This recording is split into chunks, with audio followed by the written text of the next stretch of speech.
Hi everyone. So we, as a group, so I'm Cristiano. I'm very glad to be here. Thanks everyone and Mr. Augusto Father Augusto to invite me. Basically, my experience is from a private company, multinational company, a huge monster of almost 500,000 employees. And we set the context by mentioning what we together agreed to be the technocrat paradigm. So the future of work will be different because digital and human, because work will be organized by tasks and project, because there will be need of more collaboration, leveraging the new technological instruments, and then we switch our focus to skills and the most vulnerable worker in this scenario. But suddenly our discussion took a much higher level, and this is where we really start to together share something much more different, and something that I'm really happy to share with you. We ask ourselves, and thanks to all the contributors that I also invite to join and to correct me if I'm wrong, we start to think about, for instance, we started like discussing the fact that jobs is a sort of recent definition. From the ancient time, what only exists is work.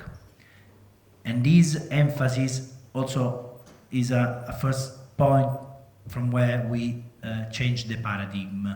So it's not about jobs, it's about work. Work for everyone. Work that is not, every one of us needs to work because there is need for work. So jobs is a sort of categorization, is the jobs from where from a lot of issues start, because jobs is given to specific people.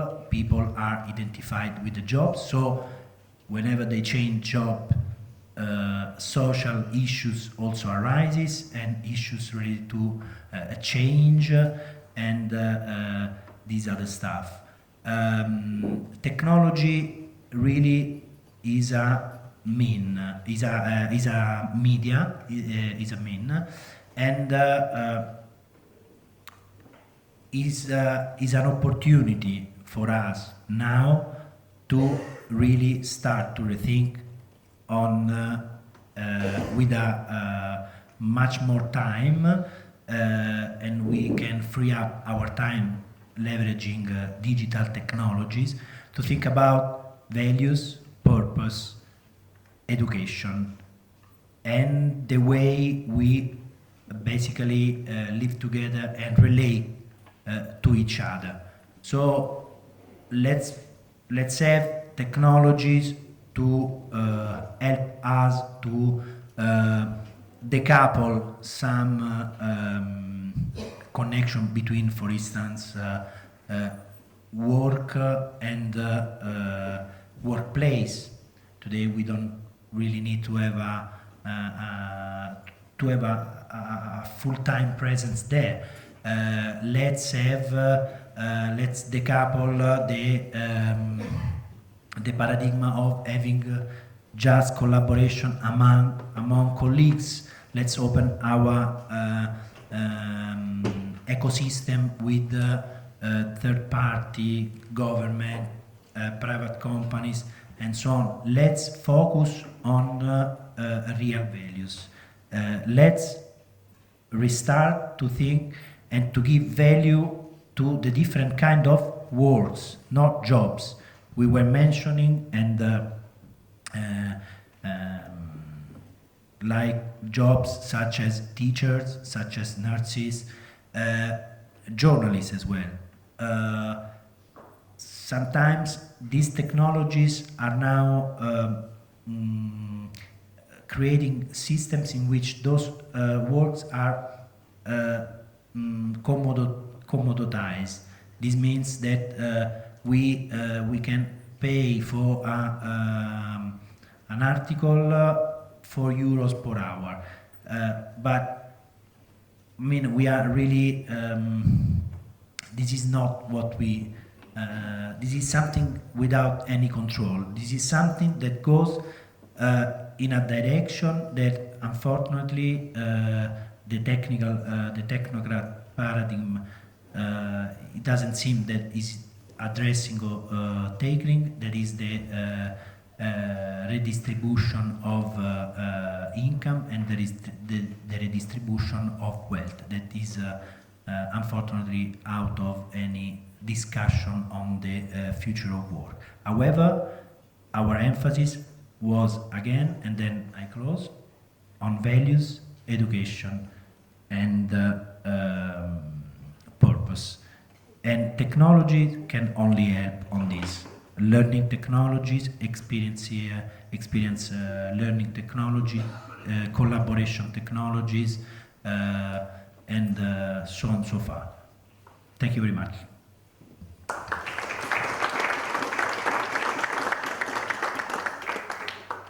Thank you, Cristiano Colombaroni. And indeed, just the fact that you are bringing us to say like the non-deterministic approach that we have to take, and also towards unemployment, that was discussed about the fact that we need to find solutions for the human beings that are all touched upon, and also at the community level, bring us straight into the second group of technologies and governance, I think, where they will also have some answers to our question. And I think that Pierre Martino Lagarde is going to report about that work.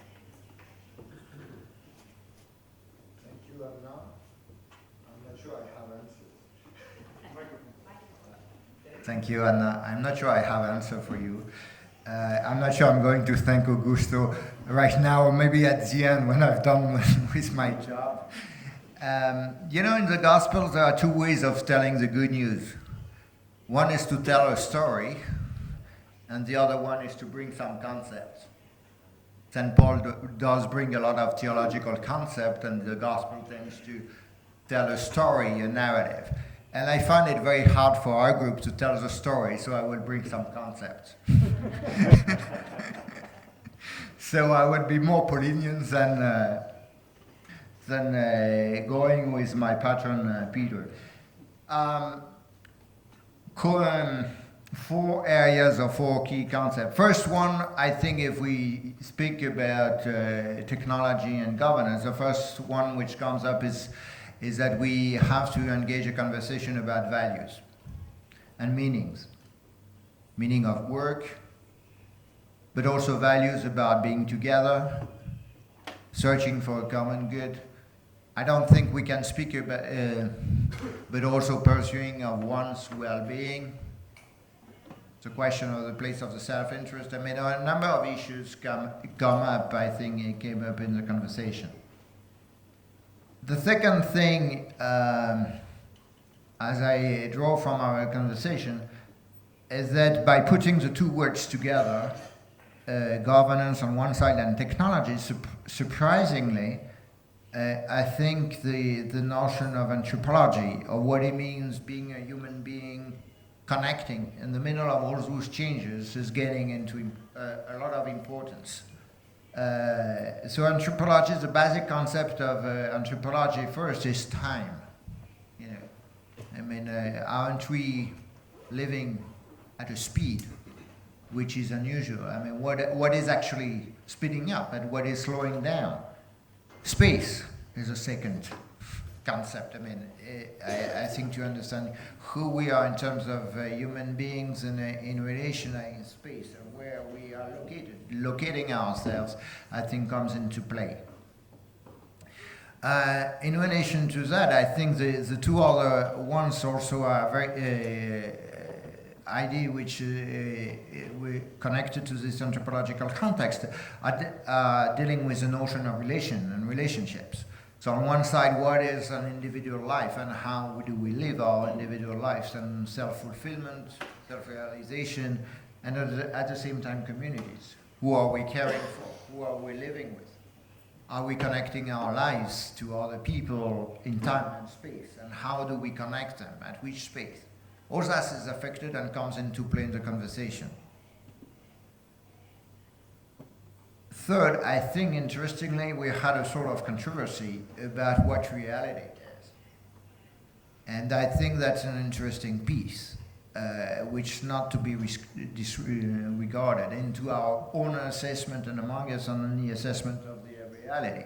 Who is actually, how our lives are changing or supposed to be changing in that context, and do we agree on how differently lives of people and communities are affected by those changes? Positively, negatively. We had a huge and a little bit hot debate about the positive and the negative aspect of having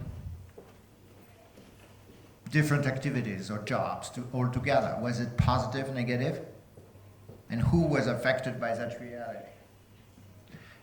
In one sense, I mean, is a series of so-called bullshit jobs and that. Plus, with the understanding that there are a number of situations where the addition of several situations is indeed a positive and valuable situation. And how do we go about reality check? I mean, and can we govern, and who should be and have access to which type of knowledge, understanding, to do and to make informed political decision? We had also a debate about whether politicians should know or not know about the space and the changes in technology, and how much it is important for them to know or not know, or ignore consciously. I mean, which could be also a sort of agreed blindness, if I may add, which was not in the debate. And lastly, I think surfacing, we had mentioned about the role of our institutions and organizations with different level of reflections. First, that we inherit a number of institutions, organizations, of patterns of organizing ourselves. I mean, from the global level to the very local and reciprocally. I mean, we inherit forms of organization from trade union, employers organization, civil society, NGOs, and which is also a very, and all are coming into play. And so we inherited, and they are also affected by the changes. And governance is in a sense bound to change, and those organizations are also bound to change. Those organizations which inherited are not, I mean, are ambivalent. I mean, they are not good or bad. They have their strengths and they have their weaknesses. One of the things which we have looked into is that, for instance, from the private sector, I mean, the governance structure is not always performing the way it should be performing, or should be improved in the way it should be performing, provided board institutions are doing their job rightly. The same with global institutions, for instance, where we can also acknowledge that there is a fragmentation of governance. I mean, from the trade, from the environment, from the technology, where we have a perception that the change is global and transversal between the idea. We also inherit a structure of governance which is fragmented or in silos, and this fragmentation, we just mentioned the fact that it was fragmented at the global level, but at the global level, it's not a replication on the way our tradition of Western governments, which have been spread over in many forms all over the world, are divided into areas which not always speak to each other, and this is probably euphemism. And lastly, about institution and organization, I mean, the question which comes into play right after is this articulation between levels, and I think it came into play yesterday, it came back today, is how we articulate a different level, what is right at the local, national, global, regional, and global level, and whether this is properly, and how we can articulate it today, given that a number of also our technological instruments are changing the way the levels are, can be, should be communicating with each other. I mean, there is a whole thing of that. We had examples of processes to create transparency in that communication in the wide sense, but it's still a question for us today. And in the social doctrine of the Church, there is this Thomist concept of subsidiarity, which is one form of articulation between the levels, and maybe we need to reflect on that. Having said that, you see that you don't. I mean, I see that some of the people in the room, at least, were nodding as I was speaking, so I was not probably too far away from the narrative. But bringing you back the story more into a sort of concept with a series of conceptual images, which I hope will help you think through it and continue the reflection. And I think it can be an important piece to bring together to us tomorrow as we go to our ethical conversation. This being said, having put the suspense in front of me at the beginning, I can thank Augusto for putting me in my place.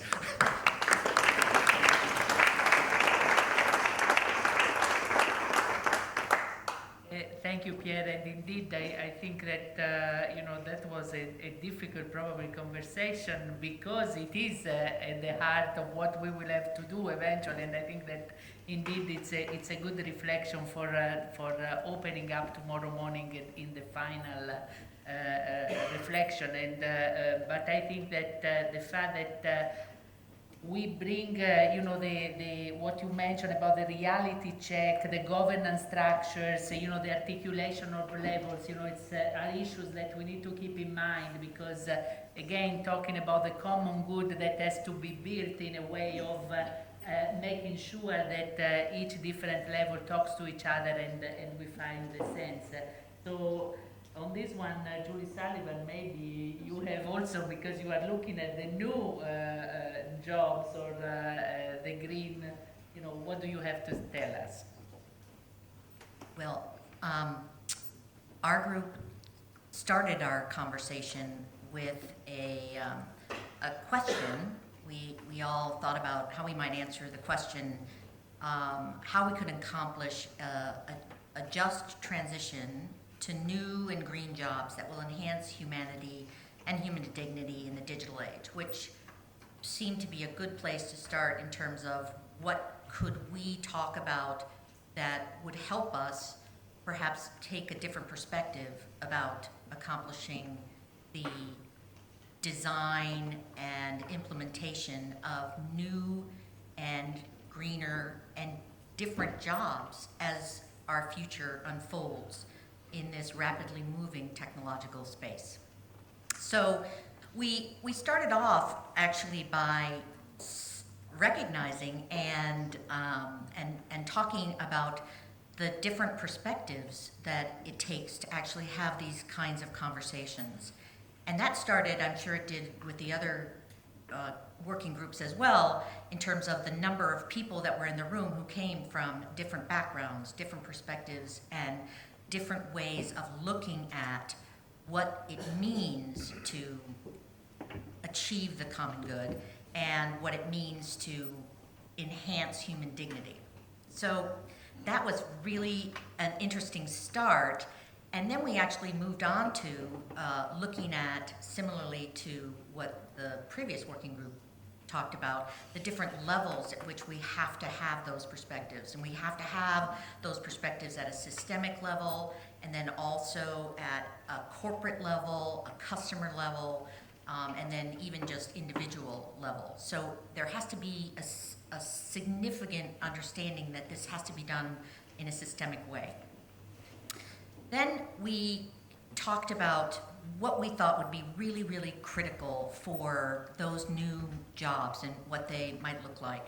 And so, consistent with what I think we've heard a lot of in this conference so far, is the importance of education. And education in a variety of ways, but we really focused on education in terms of critical thinking. We've talked previously here in this conference about educating people for skills in dealing with technologies and the digital age. But we actually spent more time talking about how we can educate people so they can think critically about what is happening with the technologies and the jobs that are being designed, so that we could identify and share potential job dimensions and designs that have a human content as a critical piece with what we talked about as a dignity opportunity. And that would create trust. So for us, we spent a fair amount of time talking about how we can accomplish that by not only educating people for skills, but also educating people in all levels about how to think about things so they can avoid unintended consequences. And another piece of that was something that echoed what Bishop Ty talked about on day one, and that is when we're talking about educating in critical thinking, we have to talk about the reciprocal listening process. And too often, humans have a tendency to jump into a perspective about technology, or even an enjoyment or excitement about a technology, without listening to others that might have a different perspective or have some idea about what some potential consequences might be that we might be able to avoid. So that was a very important part of our conversation. And then we spent also a fair amount of time talking about how the fog that essentially is what this new job wave looks like. With technology moving as rapidly and all of the change that's happening, we have no idea what those future jobs are going to be. So how can we see through that or find a way through that so that we can actually try to learn and design what jobs might be useful as we go forward?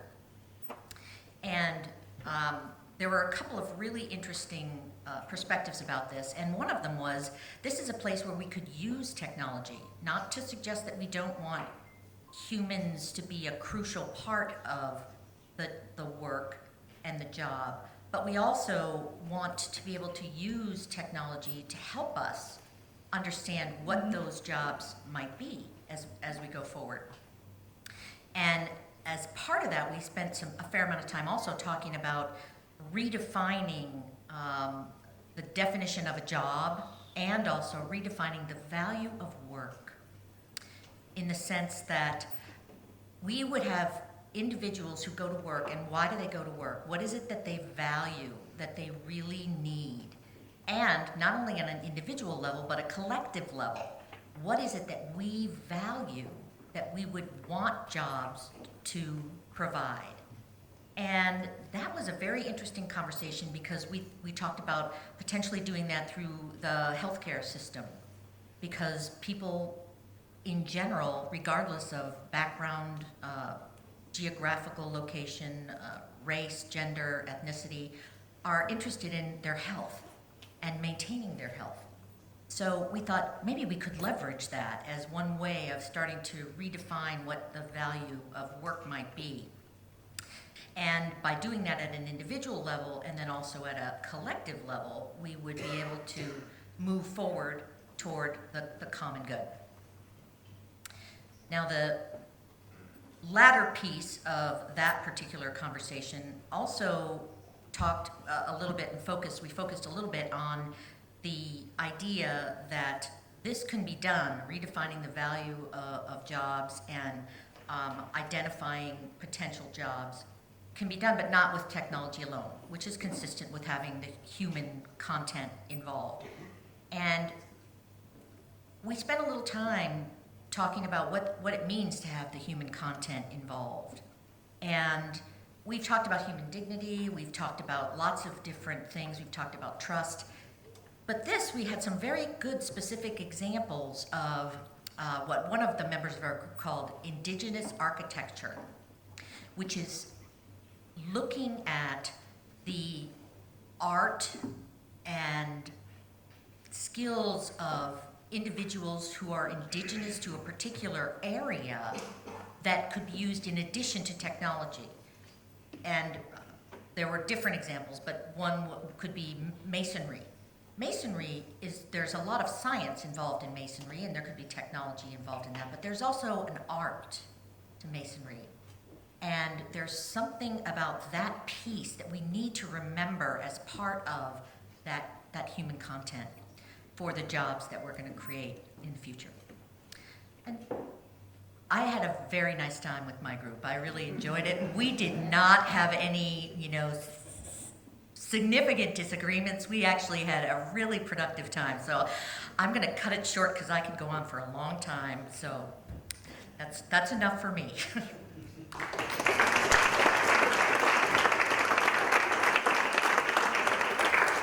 Thank you so much, Julie. And indeed, to bring this just transition the way you did it also, in order to link the different levels in a systemic way when you were saying, but also the choices that are both in order to have a transition that is really owned by the communities and not only by the individuals. And I think we'll come back and also to the discussion that we did before, but also I think that is linked to what Monsignor Edouard is going to tell us, and he has negotiated more time, so I had to give it to him, but not too much.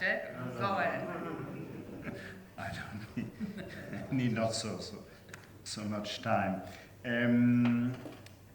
Maybe I can just start by presenting a very short elements of the white paper I did to introduce the subject, technology and community integration. So we started from the constatation that work is more than paid employment, but also includes all other forms of human activity that contribute to the common good, including family work, voluntary work, and contemplative work. And work is more than a way to make a living, but an integral part of our human identity and defines our role in society. And so, from the perspective of Catholic social teaching, we pointed to three subjects, three meanings of work. The first one is to take part in creation. Work refers to the common responsibility to care for the world as given by God and transmitted by past generations. The second one is to fully integrate into society. Work helps us find our role within the community and is a primary mean towards a truly inclusive and active society. Work gives us social recognition. The third one is to foster our personal development. Decent and sustainable work is a setting of rich personal growth, where many aspects enter into play: creativity, planning for the future, developing our talents, living out our values, relating to others, giving glory to God. And so, from that, we can see some challenges and fundamental questions about the transformation of work.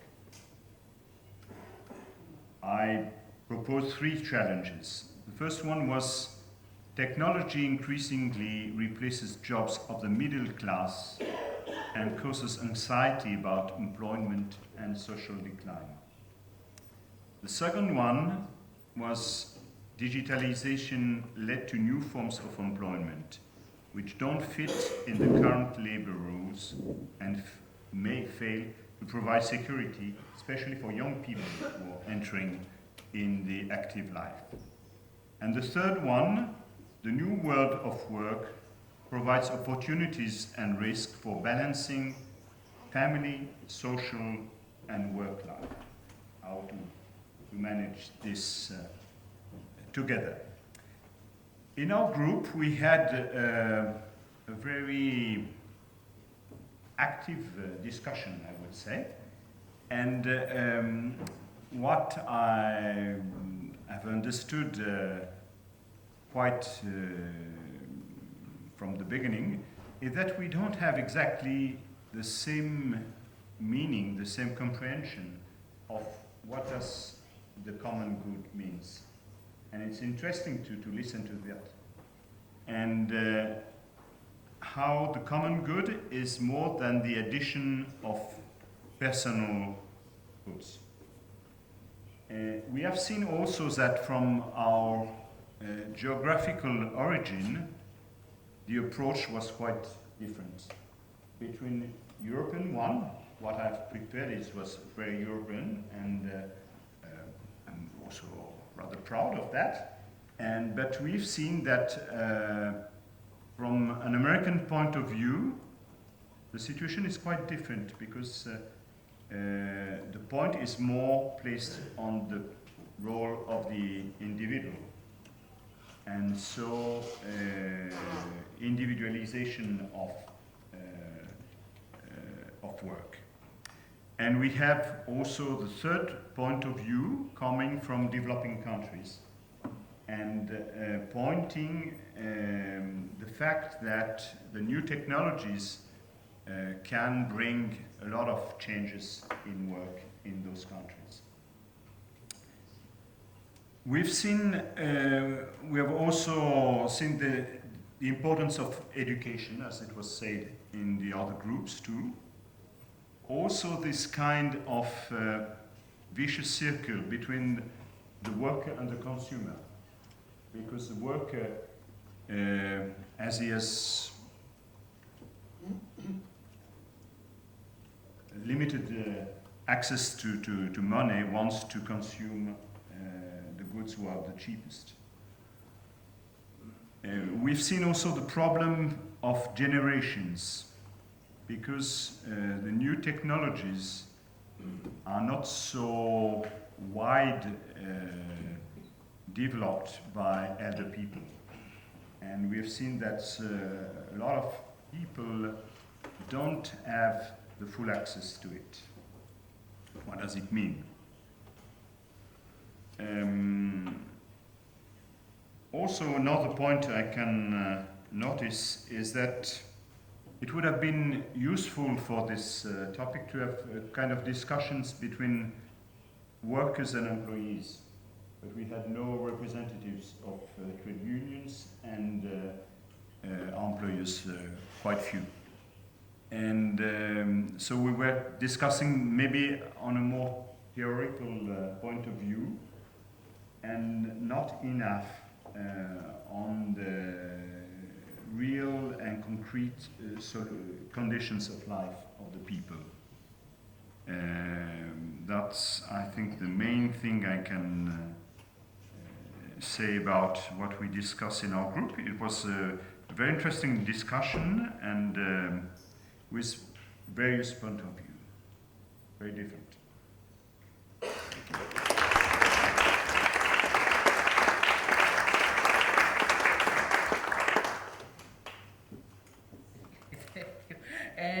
Thank you, Doctor.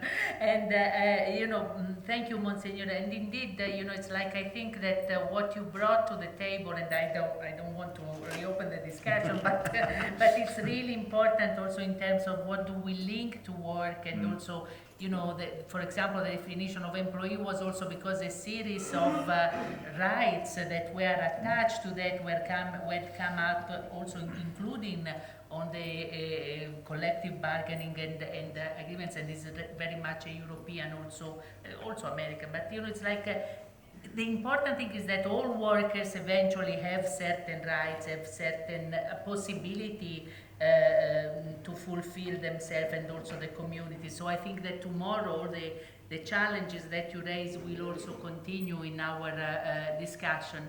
I think I have the time for, first of all, giving back the floor, if they want, to my three discussants at the beginning, Malcolm, Oliver, and Aziz, if you want. Do you want to come back? You want to come back? I see my Aziz always want to come back. It's good. He's my brother from Bangladesh, so I want him, you know, I want him to he's there, and so maybe, and then we open up, I don't know if we have the time for another couple of interventions. Yeah, no problem. We have Okay. 20 minutes. So actually now they wake up, and what is Oliver? I don't see. You wanted to speak too, yeah. All the three of them.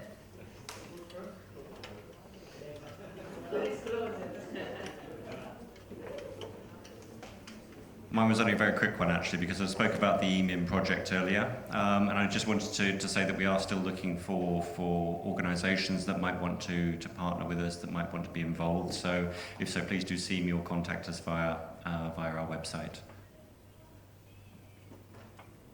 I just wanted to stress one point making during our working group. I think when we look at the common good, we have to look at two aspects. First of all, what is a common good, and actually how we can achieve it. And the thing is, talking about what the common good is normally the easier question, because you don't really have to go into details. The real problem is, how do we get there that we get the common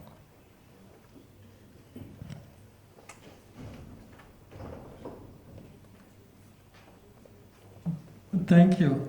So, very simple. Let's think technology is an enabler. So we have very heavy, all research-driven applied, the artificial intelligence, blockchains, that's injecting into a more human and machine interaction type of applications, which is good, which is we need it. And that can do good things, bad things, but let's flip the coin, and how do we turn into good, for common good?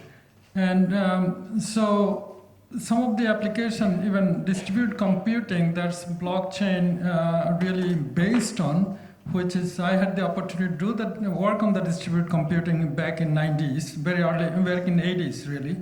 Now it's blockchain, it's a fintech and cryptocurrency and others.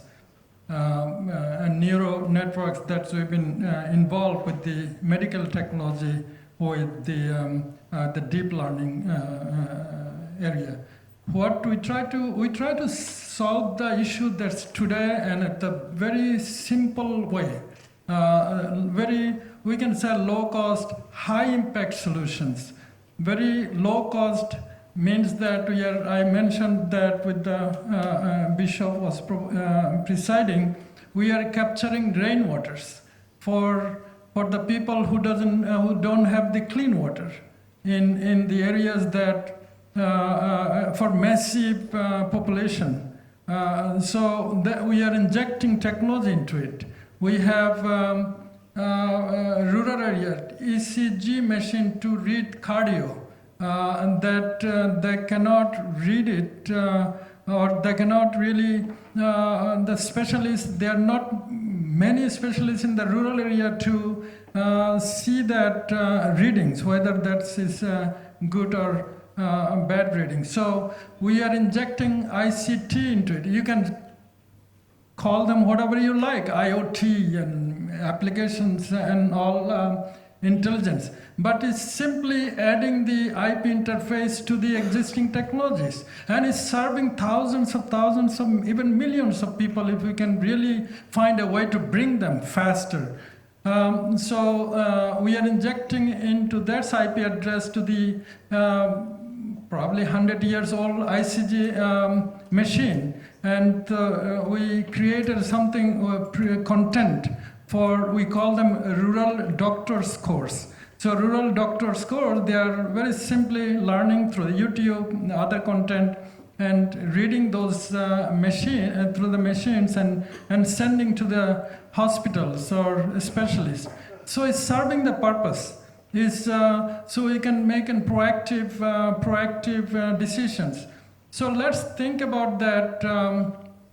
We are so worried about that he's going to lose jobs and this, but is going to even in the top of the things. I mean, machine language is going to replace machine, like or the human that very much interacted, blended with the factory lines. That's going to be robotics, and it's good to be. It's good for us. It's good for human also. And there is so that's from the even ethical point of view. That's good. And the machine with the heat and atmosphere that we have, whatever we say is practically is very hard to really improve the quality of the condition. We see that. So machine robotics is good. Let them work 24/7. So we can do that quickly, and we can come up with somehow the strategy to meet the basic needs of this human being, from the building the human capital to upgrade their skill sets, reskilling them. And we can do that. We will continue to thrive. I believe in that. And let's turn into that encouragement without frustration with the new technology and that we have today for all of us. That's what I want to do. Thank you, Aziz. Let's see if other friends that were not in the first panel, but if they feel the urge to add something. And if not, because I know that you have, I know why you want to go, because there is something waiting for you downstairs, but I'm not going to tell you until you have heard at least my 3 words. There he is. Okay. 2 more. Very. We have up to 6. Thank you. My name is Jordan Wales. I'm a theologian at Hillsdale College. It was asked earlier, what do we value that we want jobs to provide? And so it's important to reflect on the role of work in human flourishing. And there's one particular aspect that I'd like to suggest that we might think about, and that is that work can contribute to human flourishing by being fully involving. I teach at a liberal arts college where there's a great emphasis on flourishing, not as merely providing for one's material needs or pecuniary gain, but as the development of one's human faculties. Now, that sort of educational approach or freedom from financial worry is not a luxury available to all. For some, the paycheck is an overriding concern. But just as an example of work that can contribute to flourishing even without being high-minded, a friend of mine was the president of a garbage collectors union. So here's some collective bargaining and organization. They were faced with the roboticization of their garbage collecting trucks. There was going to be a robotic arm that was going to lift the trash can into the truck. And all the garbage collectors hated this. It was marketed as relief from backbreaking work, but they hated it because the full involvement of the upper body work of pitching the trash into the truck, that was the work for them. That was what was enjoyable. I'm not arguing that we should return people to mines without heavy equipment, because it would be more fulfilling. But nonetheless, it's a point of an example of a very menial job in which the workers nonetheless found fulfillment because they were fully involved. So I think the question to ask as new jobs come to be is will we promote jobs, the development of work that supports flourishing by engaging in some full manner as this, even the full physical manner, which doesn't mean it's going to be able to engage all human abilities in a deep way. But those abilities that it does engage we would do well to consider how those abilities can be engaged fully. Thank you.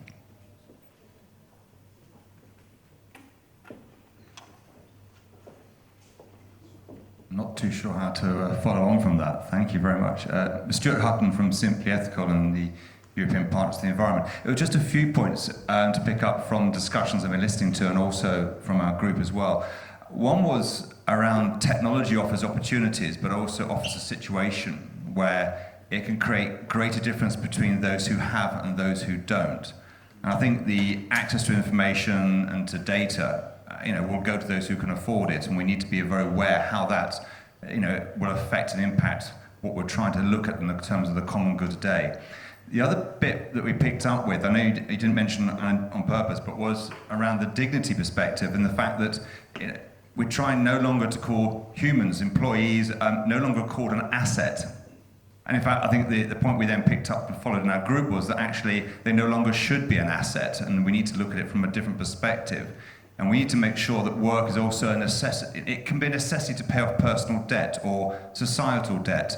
I think we need to kind of reinvent the way economies work. And how we see this now looking at it is not just about the economic return, but also the humanitarian returns.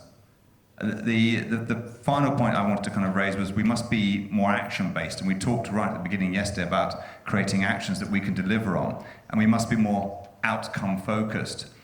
And the Sustainable Development Goals already offer us this kind of opportunity and how we can define the way we can act towards achieving these.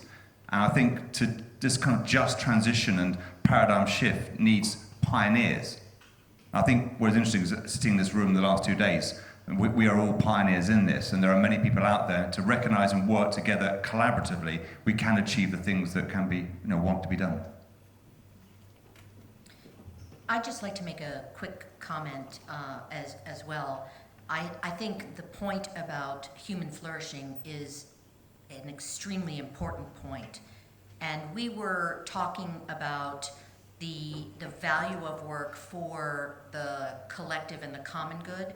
And I think the part about human flourishing is a necessary part for the individual value of work. So I completely agree with you, and I think that's one of the things that we touched on as we were talking about this. So I couldn't necessarily summarize everything unless you want me to be here for another half hour. So that was why.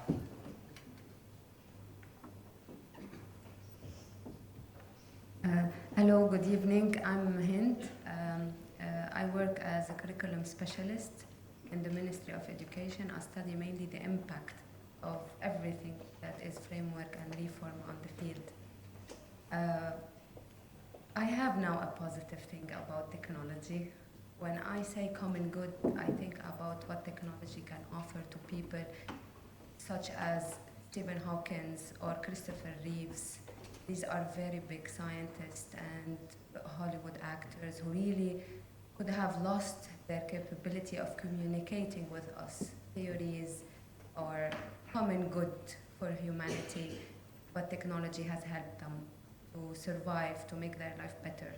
Even Christopher Reeves, the Superman, and he lost after an accident, again, his vertebral column, and technology helped him to survive even better and to support his family.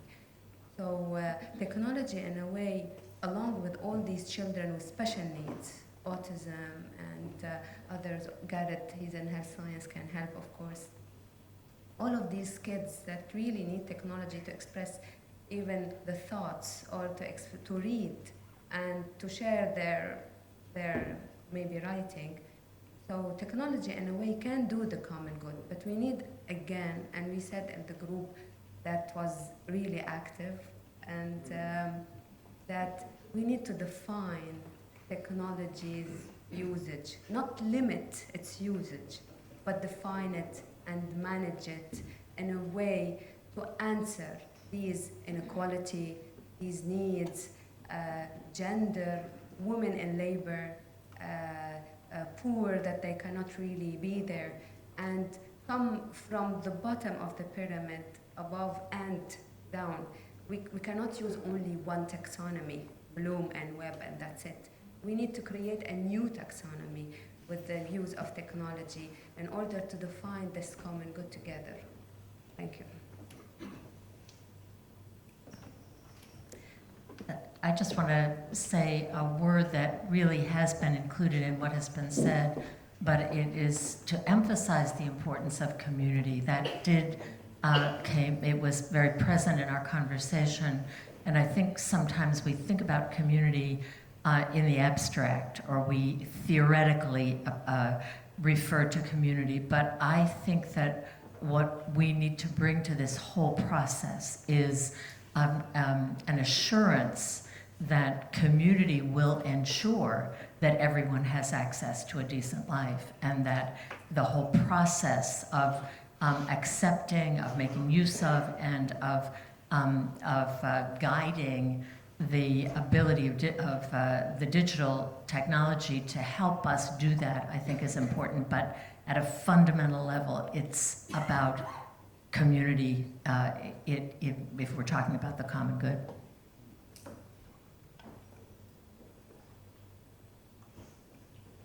Thank you very much for today. I believe that I run the World Data Economic Forum, and my name is Paula Schwartz.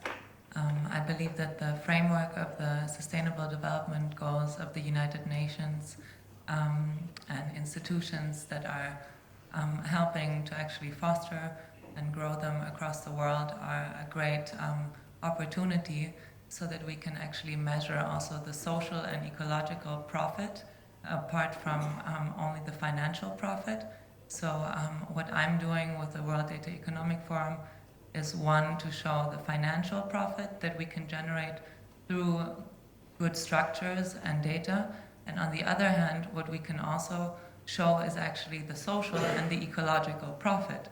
So I do not want to only show the great numbers that we're making for the economies that are going wrong today, but I'm also showing you tables of what we're generating for the people, for the planet, and for the growth of the next generations to come. And I encourage you all to do that too, and to follow these guidelines. Thank you.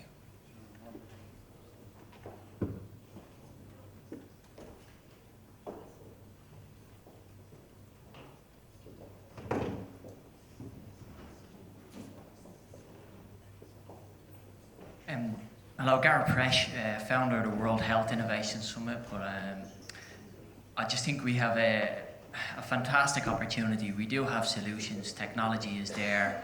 We can also learn from technology companies, platforms, and move from a digital age to a knowledge economy where we share and create value that's shared within our communities. And also to look to the future.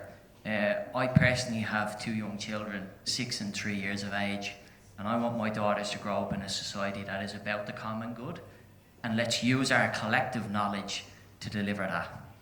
Thank you.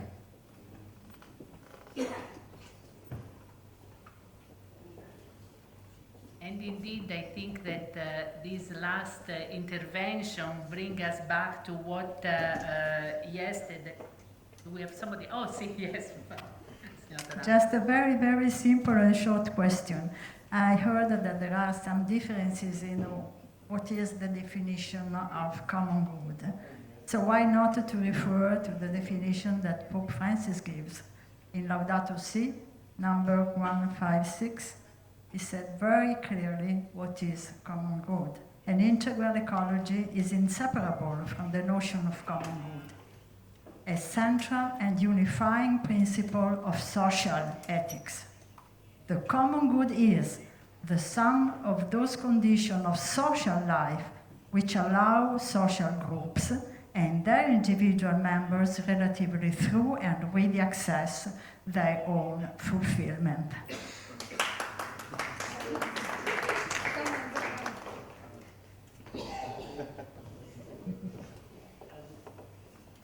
Sorry, one word, not as a organizer. Thank you, Chair. Following up of Professor Tarantola said, something that we discuss it a little bit in our group, but I want just to bring up this notion of the common good in Laudato Si. and thanks to bringing the new future generations and the environment. But also is, Pope Francis says, the litmus test of the common good is the preferential option for the poor. When it translated into general language means, or into our conferences, is the digital age, or is this digital development really helping the lives of the least advantaged? Because if it's not, at least in our perspective, from a Catholic perspective, not necessarily, even if it's good development, even if it's a fantastic technology, not necessarily is contributing to the common good. And this for us is a good challenge, because it's very easy to get fascinated by technology. Well, I just can't believe what things what we are already able to do. So, but is it happening? How are we thinking the new jobs? This is what some aspect of the projects with Father Pierre Martino Lagarde that we love. So, what are the kind of jobs that we want to protect, and what are the kind of jobs that we want to promote or to create? Because definitely we cannot create jobs that are polluting the environment, because this will affect not just future generations, but the poorest in our own time. So this for us is, and thank you, Professor Tarantola, for bringing this up, because this for us is a big challenge also to all the panelists. Now, I really appreciate the white papers that you presented, because I think if you haven't read it, please have a look at the white papers that are already online. That might bring us some possible with what we have already discussed, like lines for action or for future research or for future I don't know, thinking. So maybe if you can if any of the panelists want to say a word about this with this litmus test, I would really appreciate it.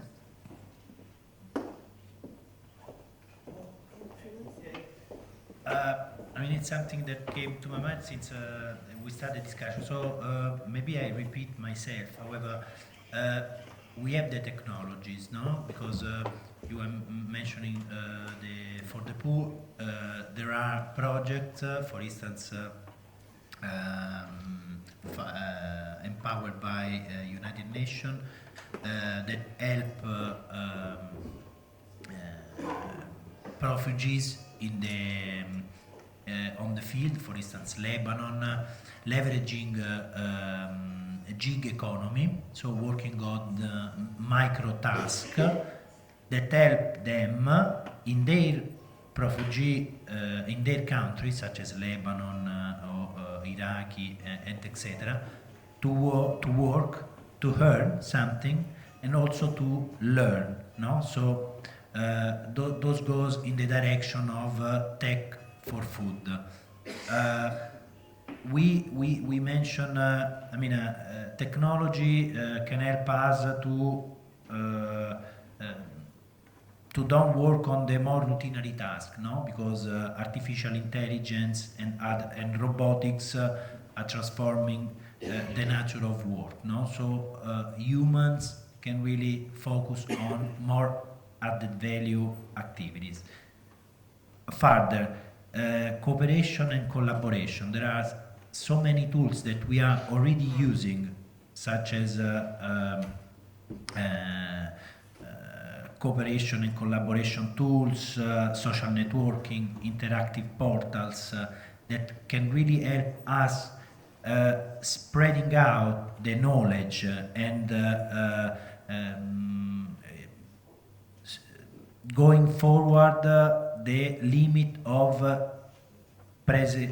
physical presence, no? So if we imagine, if we imagine the fact that surgery can operate a person and other people from the other part of the world can learn, then so by the way, there are other thousands of examples. However, the point is, how do we use and in which way we use those technologies? I will just insist about the last interventions we had about the common good. I think we have to to reflect about it, not only on the meaning of the principle, but how to act it concretely in the economic and social situations. Thank you, and I think that indeed we pass the ball to the discussion tomorrow. You know, one thing that I think it came out, and no conclusion, just 1 minute also for me. Every panelist, you know, responding to the discussion today brought the word values as the first one in each discussion. And I think that we have to restart, you know, indeed from there. I think also that it came out very clearly the idea that, you know, as much as we say we don't know which jobs will be there, what happens, we don't know everything will be disrupted, let's not be scared, you know, just like we can, it's any process can be managed, and I think that also what, as much as we don't know what the regulation will be, but what's coming from Pierre is that we can have a governance, and we should make sure that we have a governance that respect indeed the dignity at work. I think that also something that came out implicitly is that we need to have some goals that are simple, you know, like we need to share the benefits and empower as many people as possible with the new technology. So, you know, it's like, again, you know, let's not make this something, a task that we cannot achieve. We can do things, we can regulate, we can empower communities, you know, and we can do this together. I think also the human in command, the fact that we don't have to feel like, you know, the robots are the one that will define this. And again, because the common good is something that, you know, is shared, is given to us, is passed also through the generation. I think it was, and as Aziz said, you know, it's like, technology can be an enabler. I was struck yesterday by this definition when I think it was Father Taig that said, I was in a train in India, and there were the people, the scavenger hunters under the train, and I was on the train. I think it was him who gave this. And again, you know, there is dignity in those workers that trying to find a living under the train. I think this is also our responsibility. We are part of that community. We are in together. And I think that tomorrow, you know, the questions, you know, will find their answer. And also thank you very much for this exchange.